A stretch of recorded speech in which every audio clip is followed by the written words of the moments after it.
Hello. Here we are. I hope Your that brain wasn't isn't too too hard. busted. Stop. Get some new material, David. You're boring everyone. All right.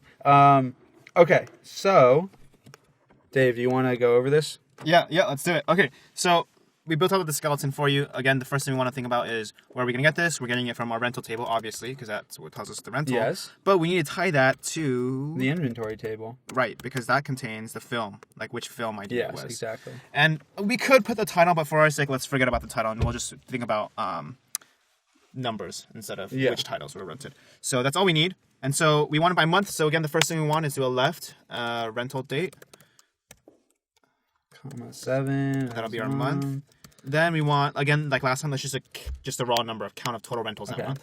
Just to give us a little proxy to compare our uniques by.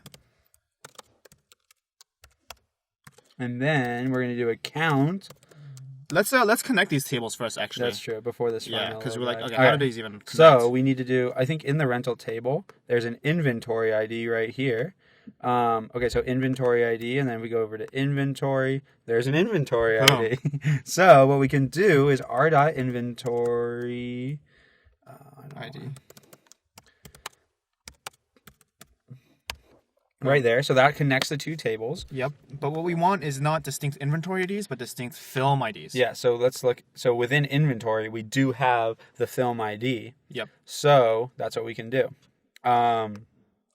So we want to count dot film ID as unique films rented. And should we do a little division? Let's do a little rate. Let's set a little rate right there, the average rate. Here we go. So that's going to be the number of total rentals over the number of videos, unique videos. So this will be rentals per film. Pre-film? You know what I mean. Per film. All right, here we go. We'll group it by 1. Is that it? You think that's going to work? I think so. All right, I know let's so. go here. Boom. There it is. Wow. Oh, a 1-to-1? Is that right? Gotcha. Didn't put in the distinct right here. Ooh, dang, we did it on purpose to keep you on your toes. All right, there we go. What? Oh, you're a little distinct on that one, too. Sorry about this, guys. Forgot about our own best friend.